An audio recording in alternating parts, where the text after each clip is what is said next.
지난 몇 주 동안 우리가 꿈 이야기를 하고 있습니다. 우리는 창세기에 등장하는 요셉이 꿈에 대해서 너무 유명한 사람이어서 요셉의 꿈을 중심으로 기억하고 있지만, 저는 이 하반부 창세기의 말씀을 묵상하고 함께 말씀을 준비하면서 세 사람의 꿈이 등장한다는 것에 주목하게 되었습니다. 하나는 우리가 잘 알고 있는 요셉의 꿈이죠. 그가 아버지 야곱, 이스라엘의 집에 있을 때 꾸었던 그 꿈이 우리가 이루어져 가고 있는, 어떻게 이루어지는지를 우리가 보고 있습니다. 근데 두 번째, 우리가 주목하지 못하지만 실제로 이 창세기와 요셉의 삶에서 엄청난 변화를 가져오는 아주 중요한 꿈이 있는데, 그 꿈은 바로의 꿈입니다. 지난주에 우리가 같이 살펴보았던 바로가 꿈을 꾸었고, 그 꿈이 어떻게 되는지 해석할 사람을 필요로 했기 때문에 요셉이 갑작스럽게 이집트의 정계에 등단하게 되는 통로가 되죠. 또 한 사람의 꿈은 누구일까요? 저는 이 이야기를 요셉에게 꿈을 주셔서, 바로에게 꿈을 주셔서 전체 하나님께서 아브라함에게 주셨던 당신의 약속을 이루어 가시는 하나님의 꿈에 대해서 우리가 주목할 수 있겠다라고 싶습니다.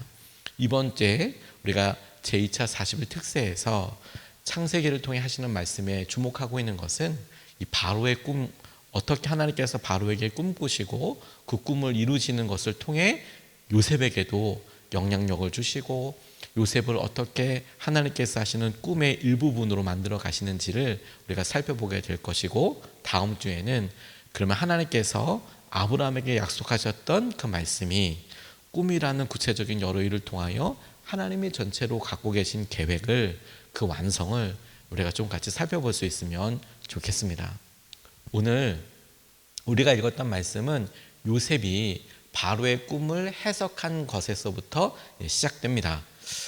어제 우리가 잠깐 전체 연이어서 새벽 예배를 모이지 않았습니다만, 어제 바로의 꿈꾼 내용들과 그 꿈을 해석하는 내용들이 나왔는데, 이야기는 다 알고 있는 것입니다. 7년 동안의 풍년과 7년 동안의 흉년을 나타내는 곡식들 7나달이 나오고 또 소 7이 나와서 잡아먹는 이런 꿈을 바로가 꾸게 되었던 것을 해석을 누가 할 거냐, 그 해석에 대해서 이야기를 할 때 요셉이 등장하게 되죠. 바로 예굽의 바로왕 앞에서 꿈을 해몽하게 됩니다. 그 꿈의 이유는, 그 꿈은 7년 동안의 풍년과 7년 동안의 흉년입니다, 이렇게 이야기하면서 바로와 신하들은 요셉과 그를 통해서 드러나게 된 하나님의 일하심에 깜짝 놀라게 돼요. 그리고 그곳에 있는 사람들이 바로의 꿈과 그 꿈에 대한 의미를 알았을 뿐만 아니라, 어떻게 해야 될까, 그러면 어떻게 할 수 있을까라는 것에 대해서 주목하게 되고, 그 꿈에 대한 해석 더하기, 그러면 그 일이 실제로 이루어지게 될 때 어떻게 해야 하는지에 대해서 방법을 가지고 있는 요셉의 현명함에 대해서 주목하게 됐다는 거예요. 그런데 실제로는 하나님께서 주신 지혜라고 싶은데, 그의 삶에 단면적으로 드러나는 이 일이 오늘 우리에게 어떻게 기도의 제목으로 붙잡고 적용할 수 있는지 우리가 살펴보자면, 그 첫 번째로, 복일지, 우리 앞에 생기는 이 일이 이게 복일지 화일지, 이건 믿음에 달려있다는 사실에 우리가 좀 주목하고 싶어요. 다시 한번 여러분, 우리 앞에 생기는 이 일이 우리에게 복이 될지 화가 될지는 우리가 당장 느끼기에 내가 부하게 됐네, 내가 건강해졌네, 혹은 내가 지금 아프게 됐네, 혹은 지금 관계가 어려워졌네, 우리가 고민하고 또 간절히 바라는 그 일의 성취 여부가 복과 화의 어떤 차이점이 아니라 믿음이 그 일을 완성하게 된다는 거예요. 무슨 말이냐? 37절에서 39절까지의 말씀을 보면 이렇게 나와 있습니다. 바로와 모든 신하들이 이 제안을 좋게 여겼다. 바로가 신하들에게 말하였다. 하나님의 영이 함께하는 사람을 이 사람 말고 어디에서 또 찾을 수 있겠느냐. 바로가 요셉에게 말하였다. 하나님이 너에게 이 모든 것을 알리셨는데 너처럼 명철하고 슬기로운 사람이 어디에 또 있겠느냐라고 이렇게 이야기합니다. 합니다.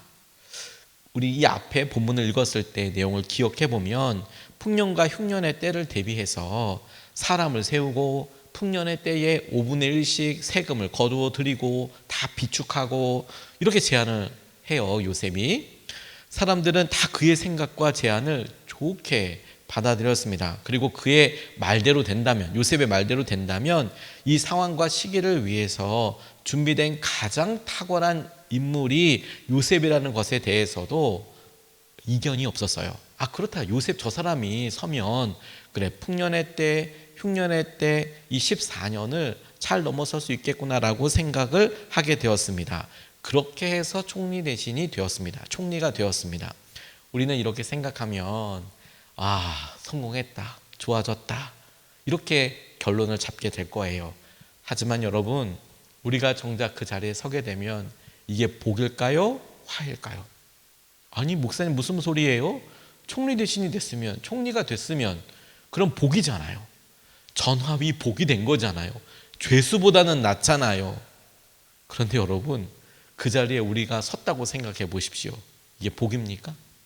당장 입은 옷이 바뀌고 그날 자게 될 장소가 바뀌어서 그 장소는 어마어마하고 아주 윤택하고 뭐 황금이 번쩍번쩍거리고 돈도 많이 생길 거고 권력도 생길 거고 영향력은 어마어마할 겁니다. 지금 바로가 이야기한 것대로 한다면 무슨 소리예요? 그럼 좋지 않습니까? 라고 하지만 지금 요셉이 뭐라고 얘기했습니까?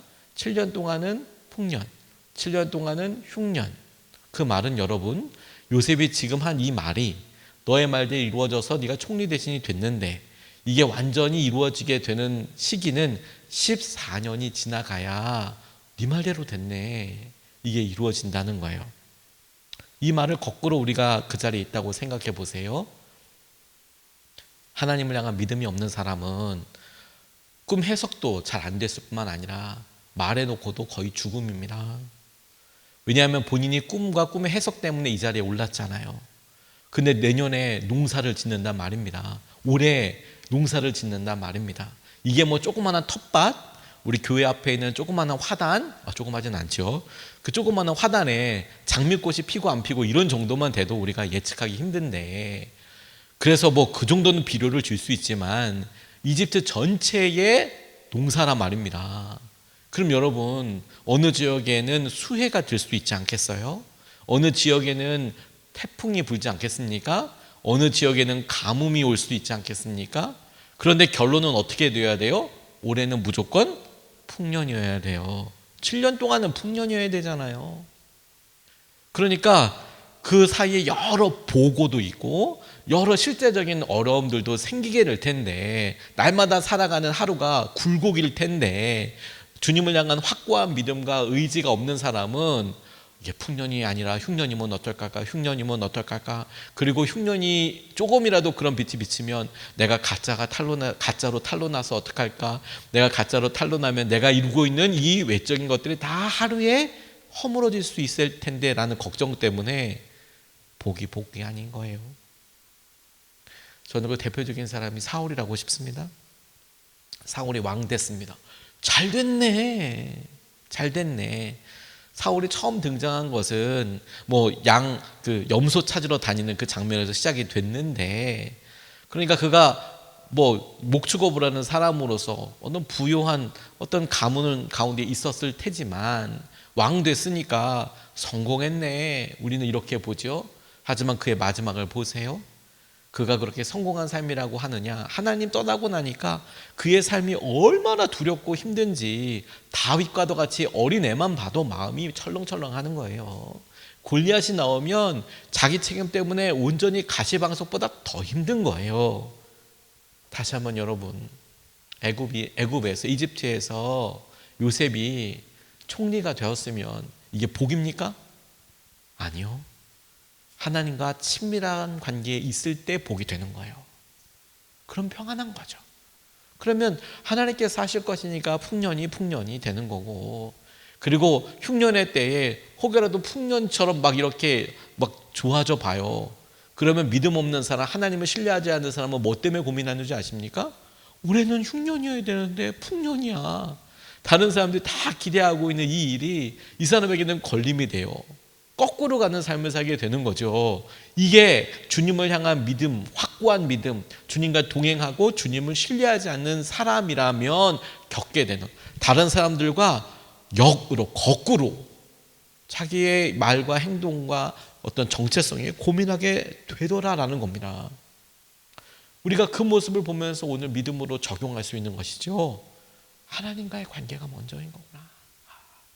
하나님께서 우리에게 허락하신 것이, 야, 너 그 은혜가 너에게 족하다. 아멘. 주님이 이 은혜가 제게 최선이군요. 바울이 고백했던 것처럼. 그러면 그게 복이 되는 것이죠. 하나님께서 요셉에게 보여주시는 것은 바로 이 부분이라고 싶어요.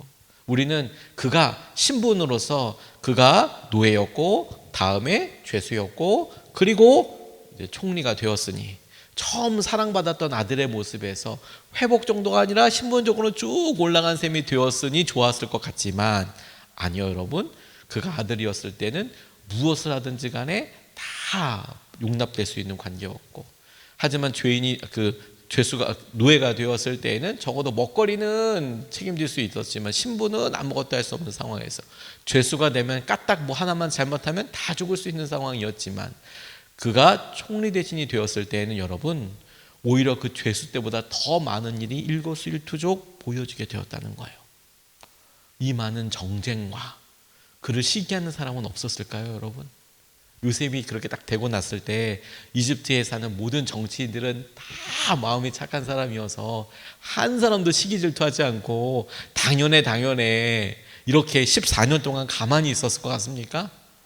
그 사이에 요셉이 쓸 수 있었던 이유는 그가 그동안에 훈련받았던 다른 어떤 것도 아닌 하나님과 함께하는 능력, 하나님을 신뢰하는 능력이 중심이었다는 거예요. 다시 한번 여러분, 오늘 우리의 삶에 풍년을 맞이한 사람도 있고 흉년을 맞이한 사람도 있어요. 근데 이것이 우리에게 복인지 화인지를 구분하는 것은 우리가 처해져 있는 상황 다만 그 때가 아니라 하나님을 향한 믿음, 관계에 있다는 사실을 우리가 꼭 붙잡을 수 있으면 좋겠습니다. 두 번째 주목하고 싶은 것은 주님께서 이때를 위해서 그를 연단시키고 이때를 위해서 훈련시켜 가셨던 믿음에 대해서 주목하고 싶어요. 이때란 어느 때냐? 그가 마침내 이집트의 앞에 있는 여러 상황들 앞에 이 일을 해결할 수 있도록 준비되었던 과정과 지금 이때 보여줄 수 있는 믿음이라고 싶어요. 46절에서부터 54절까지의 말씀을 보면 이렇게 나와 있습니다. 요셉이 이집트 왕 바로를 섬기기 시작할 때에 그의 나이는 30살이었다. 요셉은 바로 앞에서 물러나와서 이집트 온 땅을 두루 다니면서 살폈다. 풍년을 이룬 7해 동안에 땅에서 생산된 것은 대단히 많았다. 요셉은 이집트 땅에서 7해 동안 이어간 풍년으로 생산된 모든 먹거리를 거두어 들여 여러 성읍에 저장해 두었다. 각 성읍 근처 밭에서 나는 곡식은 각각 그 성읍에 쌓아두었다. 이집트 땅에서 7해 동안 이어가던 풍년이 지나니 요셉이 말한 대로 7해 동안의 흉년이 시작되었다. 온 세상에 기근이 들지 않는 나라가 없었으나 이집트 온 땅에는 아직도 먹거리가 있었다라고 이야기하고 있습니다. 마침내 하나님께서 꿈으로 보여주셨던 일들이 일어나게 됐는데 이집트 땅에는 먹을 것이 남아있는 이유는 한 가지였어요. 요셉의 말대로 풍년의 때에 곡식들을 모아두었기 때문이겠죠. 그러니까 다시 말해서 하나님께서 요셉에게 주셨던 그 일 때문 아니겠습니까? 그리고 그 요셉의 창고에서 이집트 사람들뿐만 아니라 앞으로 우리가 보게 될 이집트의 입장에서는 외국인, 이집트의 입장에서는 외국인, 당시에 가나안 땅에 살았던 요셉의 형들, 야곱의 가족들이 내려와서 곡식을 구하는 장면을 보게 됩니다. 이집트에는 곡식이 있다잖아, 구해와라라고 해서 이집트를 중심으로 해서 주위에 있는 여러 나라와 민족들이 이집트에 곡식 구하러 왔다는 얘기 아니겠습니까? 이게 야곱의 가족들에게만 해당되는 게 아니라 주위에 있는 나라들이 다 그랬다는 거죠. 그러니까 이 가뭄의 때에, 이 흉년의 때에 요셉이 했던 일로 인하여서 이집트 사람들도 복을 누리게 되지만 여러 주위에 있는 사람들도 복을 누리게 되었다라는 점이 이 본문에서 이야기하고 있는 부분이라고 싶어요. 그렇게 보면 요셉은 이 어려움의 때를 위하여 준비된 사람이잖아요. 우리는 아직 힘들고 어렵다라고 우리 자신을 생각할 수 있습니다. 그런데 요셉이 이 시기를 생각해보고 어떻게 연단받았는지를 보는 것이 너무 중요하겠다고 싶어요. 그가 노예가 되면서 사랑받는 아들일 때에는 생각하지 않았던 여러 일들에 대해서 생각해야 했습니다. 적어도 보디발 그 집에서 요셉이 하는 일을 보아 그에게 전폭적인 신뢰를 주었어요. 그래서 우리가 잘 알다시피 자기의 아내, 보디발의 아내만 빼고 모든 일을 다 요셉이 주관하도록 했습니다. 그럼 여러분, 우리가 어떤 일을 해봐서 알지만 그 구체적인 일은 단순히 처음에 그냥 접시 정도 시중 두는 수준, 혹은 물을 떠오는 수준, 혹은 어떤 일에 뭐 가구 정리하고 이런 정도의 수준을 넘어서서 한 가정의 대소사를 다 할 수 있는 그런 가정의 총무 역할을 했다는 일인데, 규모가 커질수록 함께하는 노예들이 많을수록 이건 보통 경영이 아닙니다. 그렇지 않습니까? 이렇게 뭐 10명 이 정도만 돼도 힘든데 100명 이 정도면 장난 아니고 1000명 이 정도면 진짜 그야말로 잘 파트별로 나눠서 해야 될 만큼 대단한 일이죠. 그런데 그가 가장 밑바닥에서부터 그 일을 차곡차곡 배워가서 결국에는 젊은 나이, 다소 어린 나이라고 싶은 그 나이에 전체적인 일을 다 매니지할 수 있는 역할을 하게 됐다는 거예요. 하지만 그 과정은 쉽지 않았습니다. 오직 성실로만 인정받아야 될 때였으니까. 성실함을 어디서 배웠어요? 보디발 집에서 노예였을 때. 억울한 누명을 썼습니다. 죄수가 되었어요. 그곳에서 만약에 요셉이 막 떠벌떠벌하면서 떠벌떠벌이라고 이야기해, 나는 죄 없어요, 만나는 사람마다 만약에 다 그렇게 이야기하면서 난동 수준의 뭘 얘기하고 그랬으면 아무도 그를 신뢰하지 않았을 거예요. 왜? 보디발 말을 또 듣겠죠. 더군다나 그가 갇혀 있었던 장소는 보디발 집에 있는, 보디발이 경호대장이었기 때문에 그 보디발의 집에 있는 감옥에 gat혀 있는 거잖아요. 거기서 억울하다고 떠벌떠벌하기 시작하면 쉽지 않죠.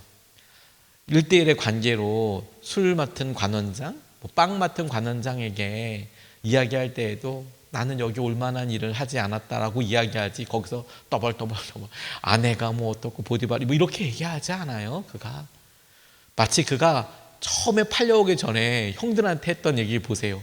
말이 떠벌, 내가 이런 꿈 꿨는데 한번 들어보라고 구체적인 얘기 굳이 다 알려주고, 형들 눈빛만 봐도 듣기 싫어하는 게 너무 선연할 텐데 그런데 그냥 계속 말하잖아요. 요새 그렇게 말하지 않습니다. 그리고 그에게 거기서도 신뢰하고 거기서도 지금 의지하는 가장 밑바닥의 믿음을 거기서부터 갖게 되었던 것이지요. 근데 여러분, 정말 극단이라고 할 수 있는 가장 깊은 곳에서 갖고 있었던 그 믿음이, 그가 하나님께서 높이사 그의 삶에 있어서 겪어왔던 그 과거의 모든 흔적들, 곧 노예여서 갖게 된 성실함이나, 그리고 죄수의 신분이어서 그가 갖게 된 책임감과 억울함이나, 하나님 그의 삶의 성품의 여러 일들에 만져진 결과를 가만히 보면 이때를 위해서 만들어 가신 거예요. 그가 책임져 가면서 나갈 때 다 책임을 물어볼 거 아니에요. 이거 왜 이렇게 했냐? 왜 그렇게 결정했냐? 왜 이러냐? 그럴 때 그가 떠벌 다 얘기하기 시작하고, 그리고 또 이렇다 저렇다 얘기하면 그를 누가 신뢰하겠어요? 우리는 그냥 이 본문에 나와 있는 것만 보고 그랬구나라고만 생각하지만, 정작 그가 정말 고난의 시기부터 훈련되었던 이 시기가 하나님께서 하실 놀라운 은혜와 마음으로 이때 이 시기를 위한 믿음과 사람이 되었다라는 점이 너무 우리에게 중요한 것이죠. 삶의 나락을 경험하는 것일 수 있습니다. 자수성가한 그런 사람의 모습으로 보일 수도 있습니다, 우리가. 근데 여러분, 그게 어느 때이든지 간에 하나님께서 우리 다음을 마련하시기 위한 소중한 축복의 통로로 쓰시기 위한 계획인 것을 우리가 볼 수 있겠다고 싶어요. 내가 힘들었어도, 내가 이 시기를 걸어갈 때에도. 근데 우리가 이 시기를 주님을 온전히 의지하는 마음으로 나아가면 주님께서는 이 시기에 얻었던 힘으로 인하여서 어떤 상황과 어떤 때에도 주님을 포기하지 않는 하나님의 은혜와 마음을 누리게 되고 붙잡게 하게 하시는 줄로 믿습니다. 우리가 그 주님을 바라보며 오늘도 굳건하게 하루 종일 주님을 의지하고 주님과 동행하는 삶을 살게 되시길 주님의 이름으로 축복합니다.